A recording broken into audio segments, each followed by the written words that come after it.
Olá, pessoal! Dando continuidade e já caminhando para a reta final da nossa oficina de análise e produção de textos acadêmicos, hoje nós vamos conversar sobre dois gêneros muito utilizados na esfera acadêmica, que são o artigo e o resumo. Antes de adentrar nos gêneros propriamente ditos, eu gostaria de conversar com vocês sobre dois movimentos retóricos bastante comuns na escrita desses gêneros, que são a citação e a paráfrase. Antes de iniciar os conceitos propriamente ditos, nós temos que lembrar que nenhum texto acadêmico parte de uma folha em branco, porque eles estão escritos em uma tradição histórica, cultural, política, assim como toda atividade da linguagem. Então, vamos ver aqui o conceito de polifonia. O texto acadêmico se caracteriza pela polifonia, ou seja, a partir de uma pluralidade de vozes e uma composição entre diferentes textos ou referências.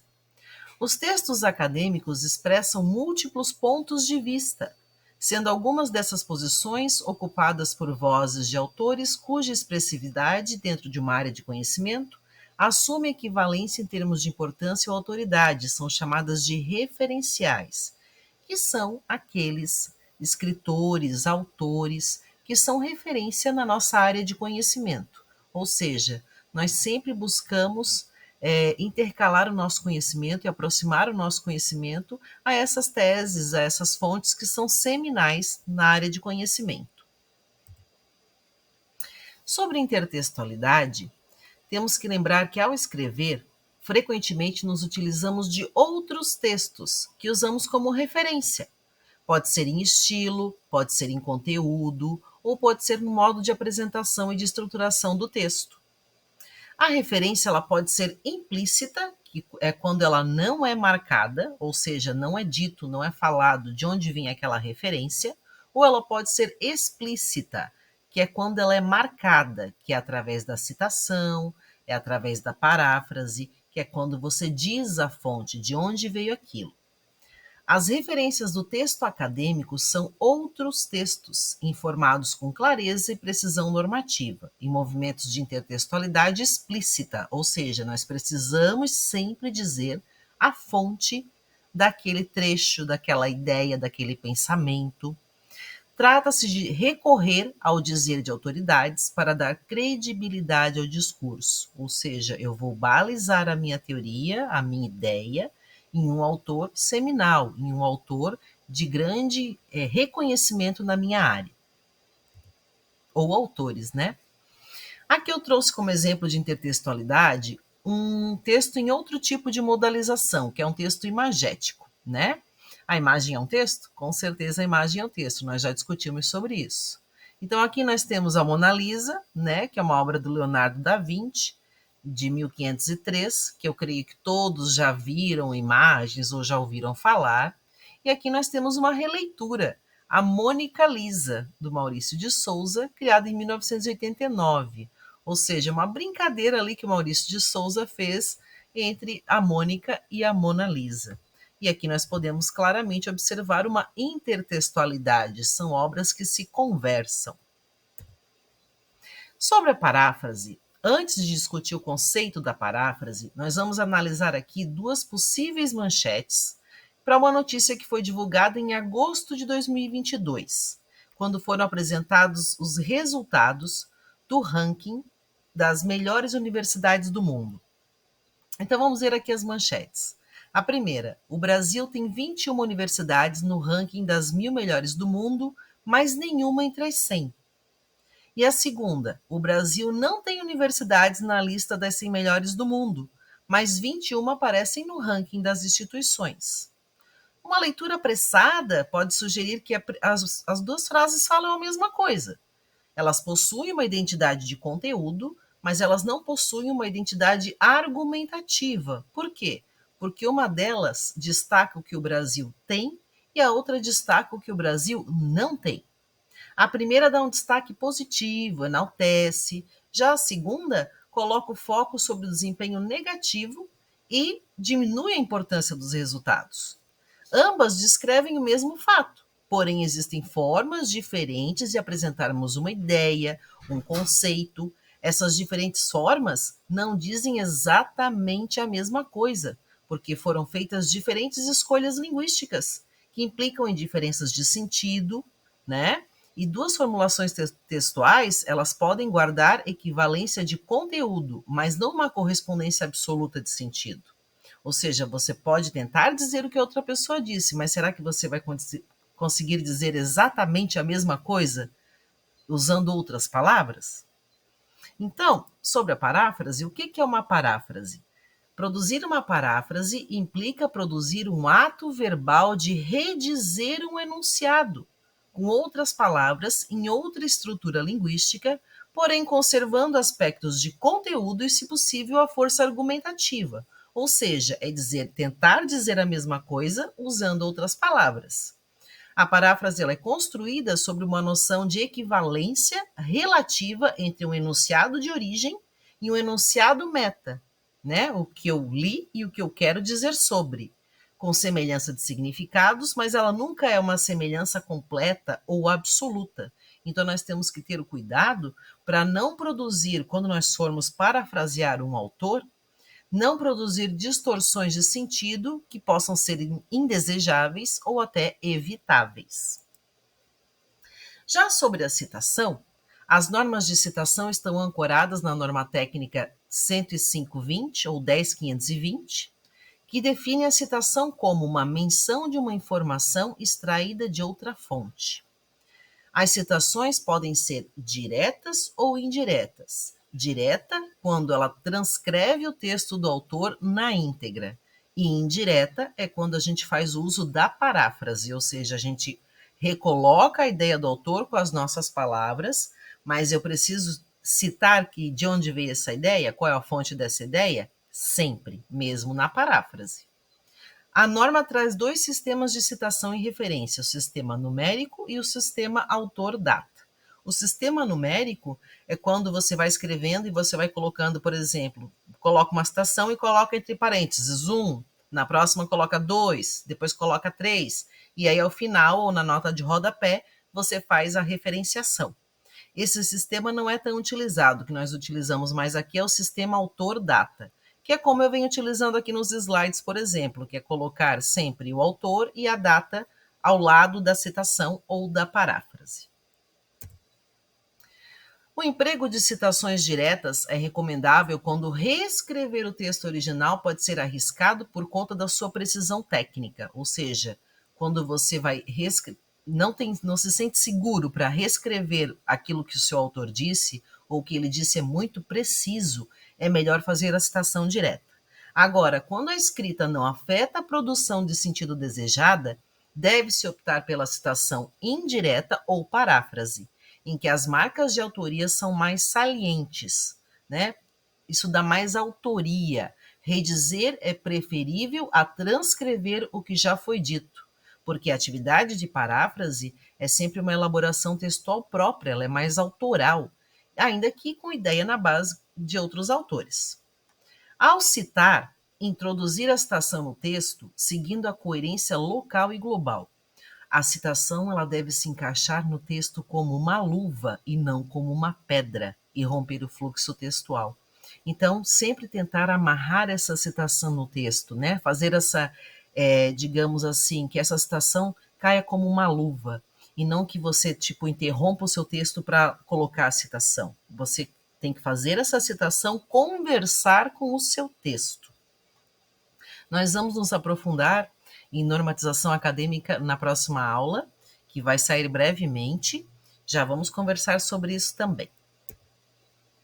Agora vamos adentrar no gênero artigo acadêmico, o tão temido artigo, né? Então, gente, o que é um artigo acadêmico? Do que se trata esse gênero? O artigo é um texto de aproximadamente 10.000 palavras que tem como objetivo publicar os resultados de uma pesquisa desenvolvida sobre um tema específico.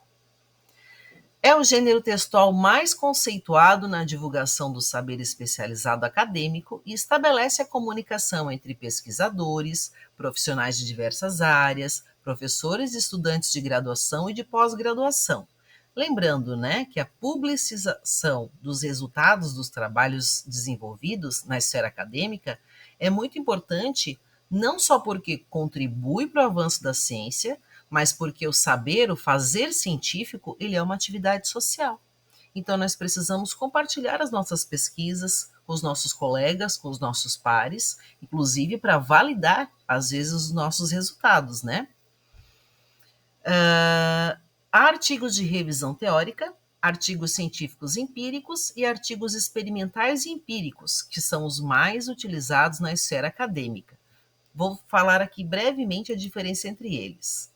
O artigo de revisão teórica é aquele levantamento de toda uma literatura publicada sobre um determinado tema em um determinado período de tempo. Então, você vai usar somente a literatura específica daquele determinado assunto. Já o artigo científico empírico é quando o autor não relata uma pesquisa em um ambiente experimental controlado, mas ele reporta a observação direta dos fenômenos, ou seja, ele vai observar e vai relatar, vai reportar. Já o artigo experimental e empírico tem como objetivo apresentar e discutir dados referentes sobre um determinado problema dentro de uma área de conhecimento e fazer interpretações na forma de resultado de pesquisa. Ou seja, quando você pega os resultados e você interpreta esses resultados. E essa é a forma mais comum hoje veiculada na esfera acadêmica, né? O artigo experimental e empírico. Os três, tanto a revisão teórica, quanto o científico empírico e o experimental e empírico, os três tipos podem ser considerados de artigos acadêmicos, cabem dentro deste guarda-chuva. Os artigos experimentais e empíricos podem ser descritos em termos de objetivo, que é apresentar os resultados de um experimento, de forma, geralmente de 10 a 20 páginas, incluindo as referências. Lembrando que isso aqui não é uma receita de bolo, né, pessoal? Então, às vezes há artigos maiores que isso, há artigos menores que 10 páginas, também há. Com relação publicação, eles são publicados em periódicos acadêmicos, inclusive a UDESC tem, né, o portal de periódicos da própria UDESC, e cada área tem a sua revista específica, e também atividades que o autor desenvolve, selecionar a bibliografia, delimitar e analisar um tema, discutir e avaliar os resultados de um estudo, são características de artigos acadêmicos. São essas características que são relativamente estáveis que caracterizam o gênero artigo acadêmico.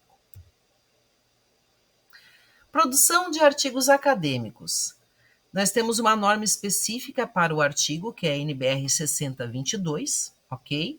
Todas as normas vocês podem encontrar no site da biblioteca da UDESC, tem lá à disposição de vocês. E na norma traz aqui os elementos estruturais de um artigo. Quais são os elementos estruturais? Nós temos os pré-textuais, os textuais e os pós-textuais. Nos elementos pré-textuais, nós temos o título em língua portuguesa, título em língua estrangeira, que é opcional, a autoria, quem escreveu ou escreveram esse artigo, resumo em língua portuguesa, o resumo em língua estrangeira, que é opcional, aí também depende da revista, do periódico que você vai publicar, se é exigência ou não desse periódico. Também deve constar datas de submissão e aprovação, e a identificação e disponibilidade, que é opcional, identificação e disponibilidade dos autores no caso. Como elementos textuais, nós temos a introdução, o desenvolvimento, que é, digamos, o coração do texto, né? E as considerações finais. E como elementos pós-textuais, nós temos as referências e podemos ter glossário, apêndice, anexo e agradecimentos, que são opcionais. Nós vamos focar aqui agora nos itens que são obrigatórios. Então, conforme a Aline Cavalheiro, em se tratando de elementos textuais, os artigos experimentais e empíricos seguem a estrutura: introdução, depois vem a revisão da literatura ou fundamentação teórica, depois a metodologia, depois resultados e a discussão dos resultados, e fechando com as considerações finais. Porém, alguns artigos eles vêm com a estrutura introdução, metodologia, resultados e discussão, em que a revisão da literatura e as considerações finais não aparecem de uma forma independente, não tem assim uma marcação no texto específica para isso, mas elas vêm incorporadas em outras seções. Também é muito comum de acontecer. Com relação aos elementos pré-textuais, quais são os itens obrigatórios? O título, a identificação dos autores, o resumo com as palavras-chave e as datas de submissão e aprovação, que são incluídas após a avaliação feita pelo periódico no qual foi submetido. Então, aqui nós temos um exemplo, título do artigo, sempre com letra maiúscula, se tiver um subtítulo, coloca 2 pontos, o nome e sobrenome do primeiro autor e do segundo autor, se for o caso. Depois segue um resumo, que nós vamos aprofundar logo à frente, que é mais ou menos um texto de 100 a 250 palavras, e as palavras-chave. Palavra-chave 1, palavra-chave 2 e assim sucessivamente. E aqui é interessante colocar no nome e sobrenome do autor ou dos autores ou autoras, colocar como nota de rodapé um pequeno currículo dos autores, contendo a vinculação institucional, o endereço de e-mail. Para artigos entregues em disciplinas de cursos, este espaço pode ser utilizado para informações institucionais, como o nome da universidade, do curso, da disciplina e do professor. Este artigo foi elaborado para a disciplina de tal, para a universidade tal. E também é interessante colocar a profissão e a instituição a que está vinculado, né? A titulação e também o e-mail. Algumas pessoas colocam ainda outras informações, colocam telefone, contato, enfim, fica a critério, ou até tem que ver como é a exigência do periódico que você quer publicar. Só uma observação sobre o título. A produção de um artigo, ela não começa pelo título. O título, a definição do título pode ser bastante difícil. Deve remeter à temática específica e não pode conter ideias vagas. O título tem que ser muito específico. Também no título se deve evitar o uso de abreviaturas. Ele também não pode ser muito longo. E se houver um subtítulo, também deve conter informações mais específicas. Lembrando que o título é a porta de entrada do texto. É a chave da busca nos portais dos periódicos. Quanto mais o título remeter à ideia central do texto, maiores as chances de ganhar o interesse do leitor. E a seleção das palavras-chave também deve ser feita com cuidado, pois elas são registradas nos repositórios de pesquisa e elas direcionam os mecanismos de busca por artigos relevantes. Devem representar os aspectos centrais do seu trabalho. Como elementos textuais, os itens obrigatórios são a introdução, o desenvolvimento e as considerações finais. Então, na introdução, o que deve constar na introdução? A delimitação e a contextualização do tema, ou seja, fazer generalizações sobre o assunto que você vai discutir, especificar a abordagem que será dada ao tema, né? Apresentar ali um recorte, estabelecer um território de pesquisa, ou seja, situar a sua pesquisa entre o que tem sido produzido na sua área de conhecimento e o que pode ainda ser feito. Explicitação dos objetivos e da justificativa relevância. Nortear a produção é o que norteia a produção do texto. A importância e a relevância do assunto e da pesquisa que você está trazendo. Normalmente traz menção do referencial teórico, né? De onde que veio essa ideia, de onde você está buscando essa teoria na sua pesquisa. E a descrição do plano geral do texto, que é um destaque que você vai dar aos principais tópicos e principais aspectos do seu artigo, vai falar sobre a estrutura do seu artigo e como o artigo se organiza, como ele se apresenta. Aqui nós temos um quadro que foi retirado do capítulo da Aline Cavalheiro, que apresenta os movimentos retóricos da introdução de artigos acadêmicos. Eu fiz questão de trazer aqui o quadro detalhado, porque o trabalho final para esta oficina, que eu falarei ao final desta aula, vai ser a elaboração de uma introdução de artigo. Então, quais são os movimentos retóricos na introdução? Primeiro, a delimitação e contextualização do tema. Quais são as ações de linguagem referentes a isso? Fazer generalizações sobre o assunto e mencionar estudos prévios, o que já foi feito, o que já foi falado sobre isso. Aí temos ali exemplos. É importante salientar que o debate acadêmico em torno do tema tem sua origem nas tananana. A relação entre tananã tem fomentado a produção de pesquisas que analisam esse complexo tema. Né? Aqui você está identificando lacunas do conhecimento. O que é identificar lacunas do conhecimento? De tudo que já foi feito, de tudo que já foi pesquisado, o que poderia ser aprofundado ainda? O que falta? Né? Porque é o que deve mover a sua pesquisa, não é mesmo? Por que eu estou pesquisando isso? É a lacuna de conhecimento que eu quero preencher. Também deve especificar a abordagem que será dada ao tema. Por exemplo, no debate acadêmico, posições a favor e contra têm mobilizado ideias paradoxais sobre tananã. O estudo de tananã figura na literatura desde tananã. Contudo, ainda existem muitos obstáculos para o fomento desse fenômeno. Neste artigo, propõe-se uma visão que não esteja alocada numa forma determinista e polarizada em dicotomias. Ou seja, você vai especificar que abordagem você está dando a este tema. Depois, como movimento retórico, a explicitação dos objetivos e da justificativa e relevância. Quais são as ações? Apresentar o objetivo deste artigo é tal, argumentar sobre a importância e a relevância do assunto e da pesquisa, a proposta do trabalho é tal, mencionar o referencial teórico-metodológico. O artigo se justifica pelo fato de que tal, portanto, este é um debate que se coloca no centro das preocupações. Para atingir o objetivo, buscamos amparo teórico nos postulados de fulano, destacamos como subsídio para as discussões teóricas levantadas as pesquisas de ciclano, e assim sucessivamente. E ainda o movimento retórico de descrição do plano geral do texto. Você vai indicar como o artigo está estruturado, ou seja, quantas seções, o que é contemplado em cada uma delas. Este artigo encontra-se estruturado em 3 seções, assim delineadas. A primeira tal, a segunda traz discussões sobre tal, a terceira apresenta a pesquisa tal. Você vai apresentar na introdução como o seu texto está estruturado.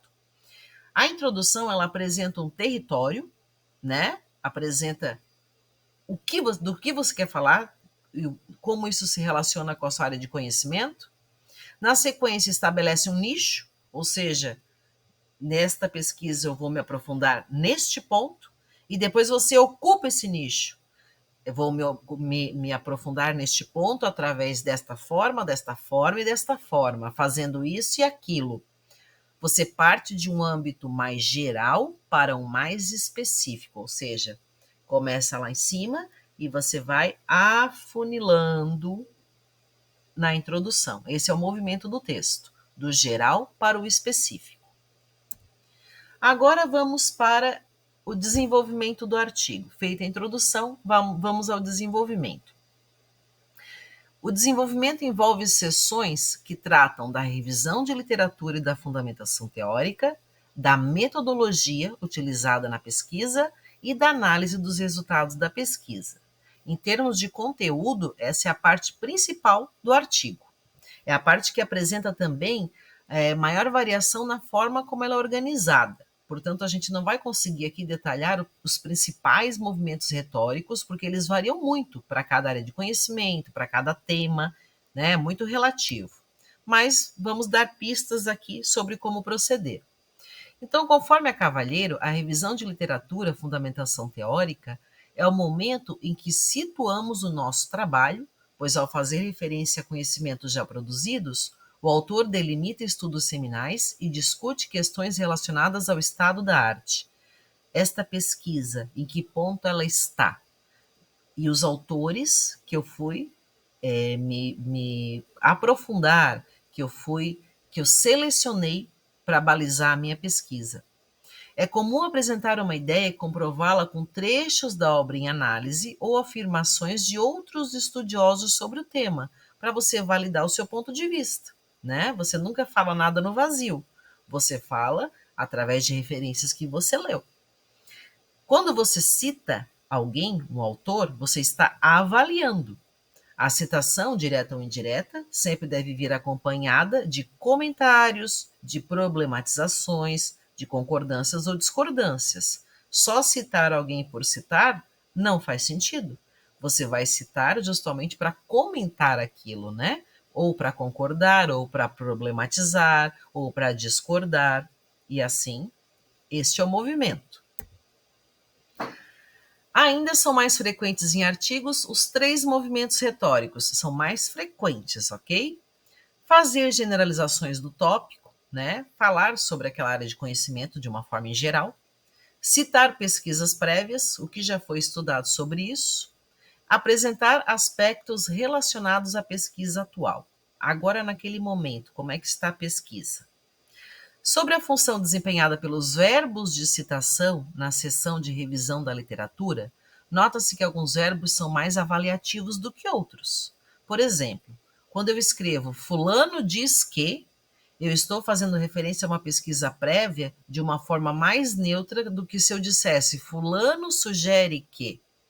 E aqui eu coloco para vocês alguns exemplos de verbos que podem ser usados em citações: apresentar, argumentar, afirmar, citar, defender, descrever, discutir, mencionar, postular, referir-se a, relatar. São só algumas sugestões que vocês podem usar para puxar a citação no texto de vocês, né? Fulano de tal defende que, ciclano descreve que, e é por aí vai. Então, com relação ao desenvolvimento do artigo, seria isso. E como eu falei antes, não tem como trazer aqui um resumo de como fazer o desenvolvimento do seu artigo. Isso varia muito de área para área, de tema para tema, mas aqui eu acho que já trouxe algumas ideias para vocês irem refletindo quando vocês forem desenvolver os artigos de vocês. Sobre a metodologia. O que é a metodologia? De uma forma bem simples, é explicar de que forma e quais instrumentos você utilizou para fazer essa pesquisa. Então, segundo a Cavalheiro, muitos artigos não apresentam uma seção específica para abordar aspectos metodológicos ou as incluem de forma breve na introdução. Os artigos de revisão teórica, por exemplo, fazem muito isso. Eles não trazem necessariamente um capítulo sobre a metodologia. Eles citam que foi lá uma pesquisação, né? Lá na introdução fala isso, ou que foi uma pesquisa empírica, uma pesquisa de campo. Citam na introdução e não necessariamente fazem uma sessão especificamente sobre isso.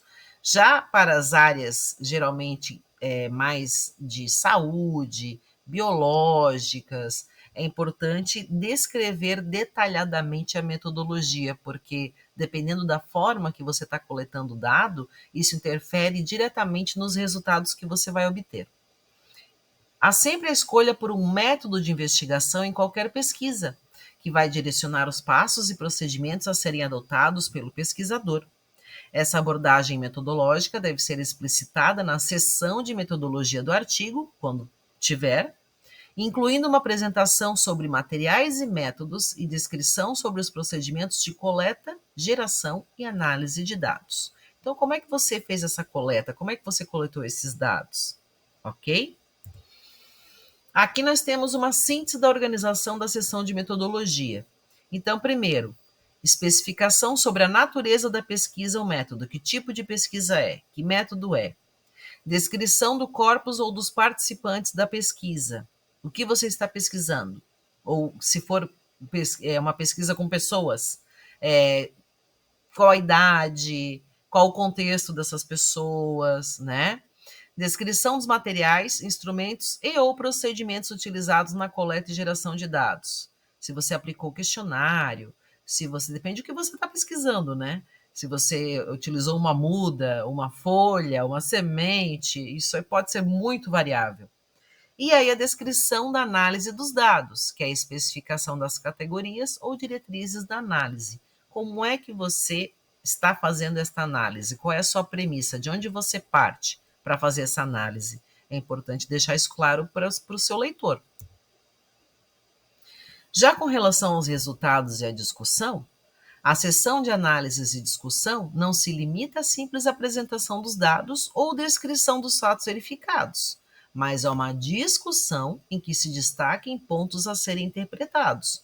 Então, é interessante trazer os dados, mas também refletir sobre esses dados, discutir sobre isso. E aí você pode se apoiar em autores da sua área, né?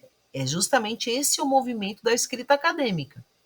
São 3 movimentos essenciais que devem ser contemplados: a síntese dos resultados obtidos, a explicitação das conquistas alcançadas com o estudo e a indicação das limitações e reconsiderações. Ou seja, você vai fazer um resumo dos resultados que você obteve, aí você vai dizer quais foram as conquistas, o que deu certo nesse estudo, e também vai dizer o que não deu certo, o que precisa ser melhorado. Ainda com resultados e discussão, nesta sessão é importante não se limitar a uma mera descrição, mas desenvolver reflexões, problematizações e discussões. E uma estratégia que pode ser utilizada na construção do texto é iniciar com a exposição dos dados mais recorrentes, mais comuns, para depois deter-se nos subgrupos e destacar os casos mais específicos. A forma de organização ela varia bastante. Sobre as considerações finais.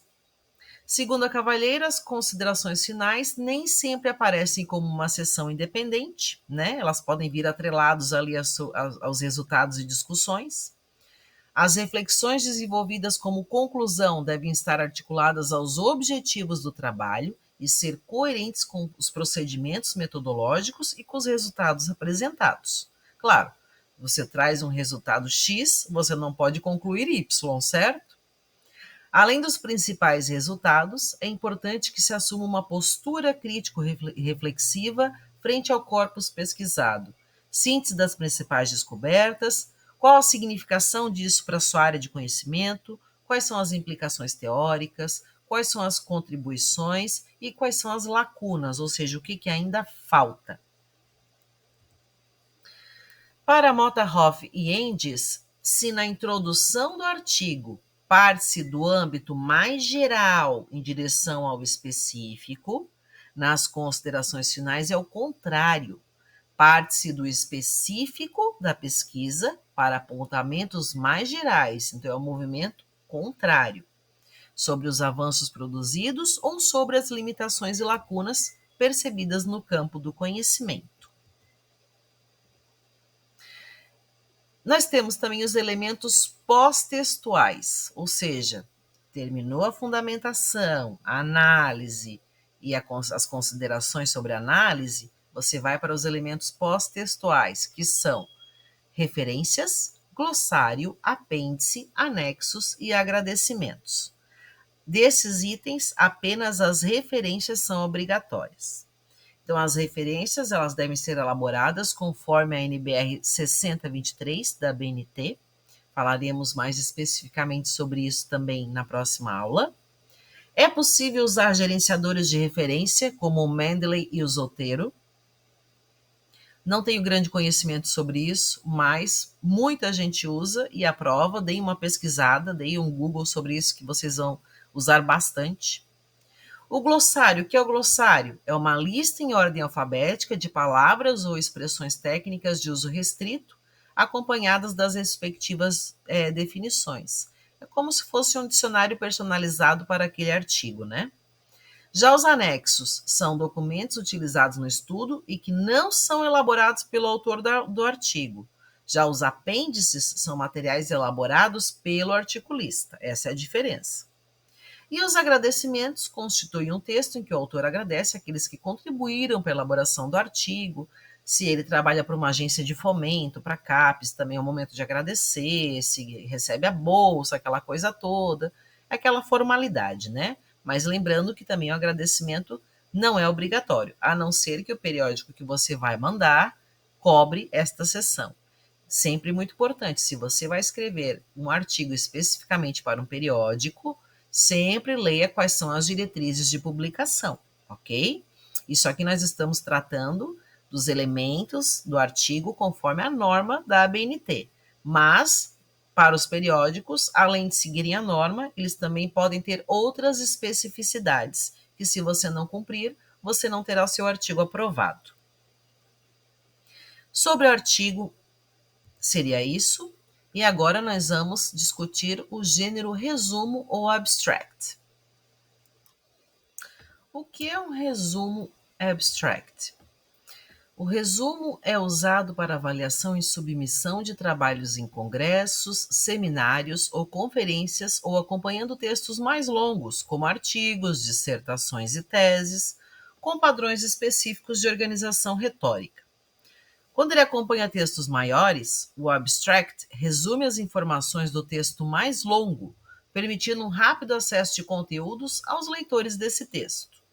A função é persuadir, convencer o leitor a ler o texto integral. É hora de vender o seu peixe, como diríamos, para convencê-lo de que o artigo que segue é interessante e que apresenta resultados relevantes. A norma que trata de resumos e resenhas especificamente é a NBR 6028 de 2021. Então, como é que é a organização retórica do resumo? A descrição esquemática do resumo abstract pode apresentar algumas variações possíveis em torno dos tópicos. Mais uma vez, não é uma receita de bolo, mas aqui pode ajudar vocês a elaborar os resumos que vocês precisam.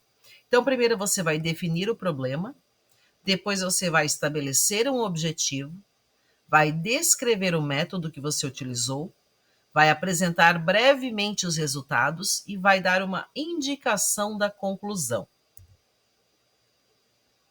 Definição do problema, como por exemplo, explorações recentes em X indicam Y. Muitos pesquisadores acreditam em X. Uma premissa básica deste artigo é X e a falha parece estar afeita a Y.